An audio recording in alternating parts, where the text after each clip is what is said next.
Oi, gente, tudo bem? Pode não parecer, mas eu sou Marcela Sarubi, jornalista, revisora, preparadora para o mercado editorial e também escritora.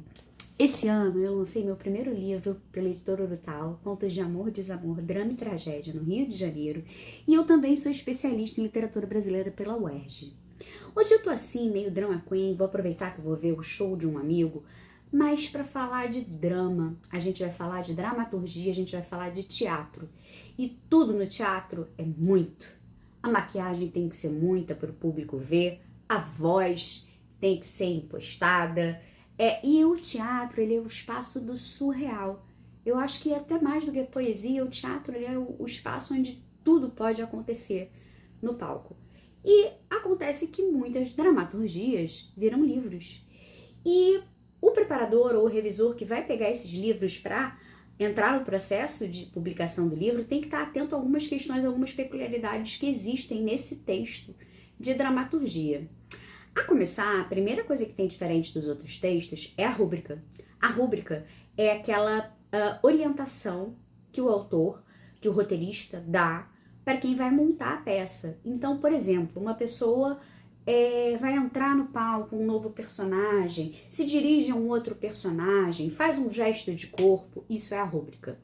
Além disso, quando você está tratando de um texto, além dos diálogos que você tem paratextos que podem variar. Normalmente você tem paratextos num livro de romance, de contos, até mesmo um livro de não ficção, o prefácio, o pós-fácio, mas no teatro você pode ter, além da rúbrica, você pode ter o prólogo, o epílogo, você pode ter a descrição dos personagens, quer dizer, você vai ter a descrição dos personagens, você vai ter a ficha técnica, de repente, da primeira montagem, você vai ter até instruções a mais de montagem, existem peças que vão virar livro que trazem isso, da primeira montagem, de figurino, do que for, orientações extras que podem ser opcionais para quem quiser montar aquela peça.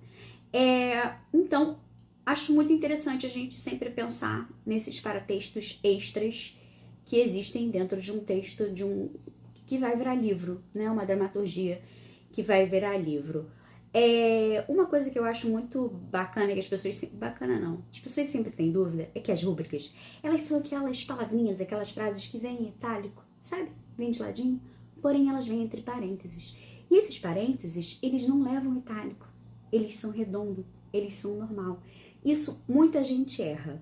Até porque eu acho que existe uma prática diferente entre o mercado audiovisual e o mercado editorial. Mas no mercado editorial, e aqueles parênteses das rúbricas, eles não levam itálico. Apenas a instrução que está dentro do parênteses. Acontece que quando você revisa dramaturgia, como todo livro, muitas regras variam de editora para editora.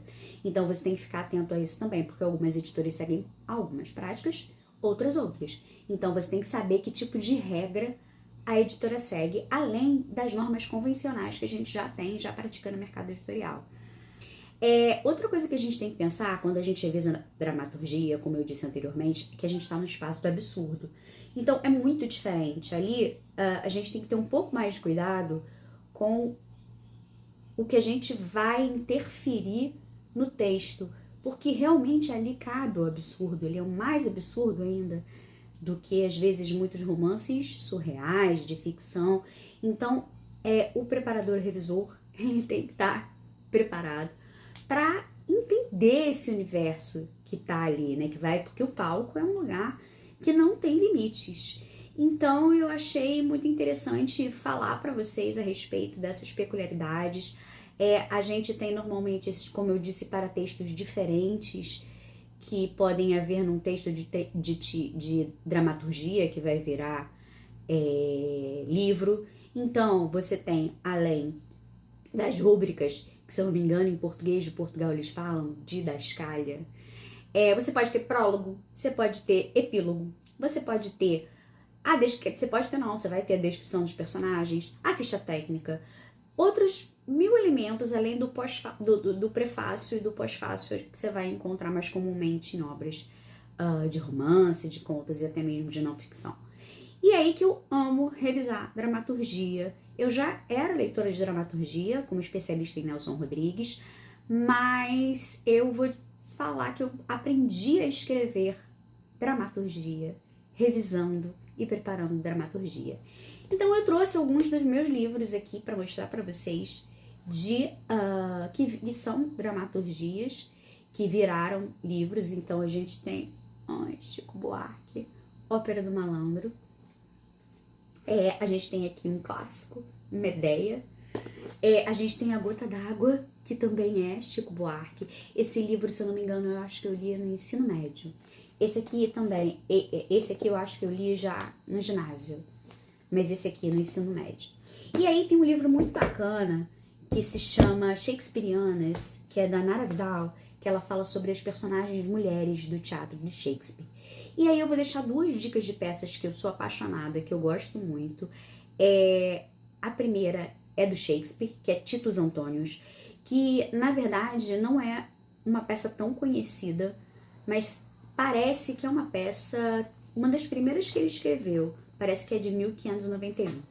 É uma das minhas preferidas de Shakespeare, além das clássicas. Outra dica que eu quero deixar de peça, para quem quer começar a dar uma olhadinha, conhecer dramaturgia em livro, né, que vira livro, é o meu querido Nelson Rodrigues. Esse livro aqui eu tenho, tá despedaçando, ele é um livro super raro, eu amo, e a peça que eu mais gosto do Nelson, ele é uma peça que faz parte que se chama, da classificação na peça de Nelson, de peças míticas, se chama Doroteia. É a peça dele que eu mais gosto. Vai ficar difícil para vocês verem, mas, por exemplo, aqui a gente tem os personagens. E aí, a gente tem aqui, por exemplo, rúbricas. Tá vendo? Aqui tem até algumas anotações minhas. Não vai dar para vocês verem direito, mas depois a gente pode conversar melhor sobre isso.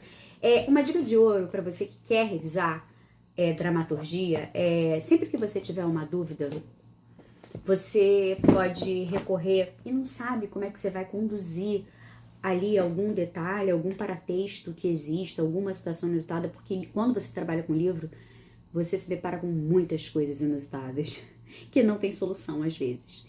E uma coisa bacana que você pode fazer é ir a livrarias e ver como as editoras estão tratando aquilo que você está em dúvida. E aí você, com o seu bom senso, escolhe a melhor, a coisa mais adequada para aplicar no seu texto. Então é isso. Hoje eu vim bem drama queen para falar sobre o espaço do teatro que vira livro. É isso, gente. Até a próxima. Beijos.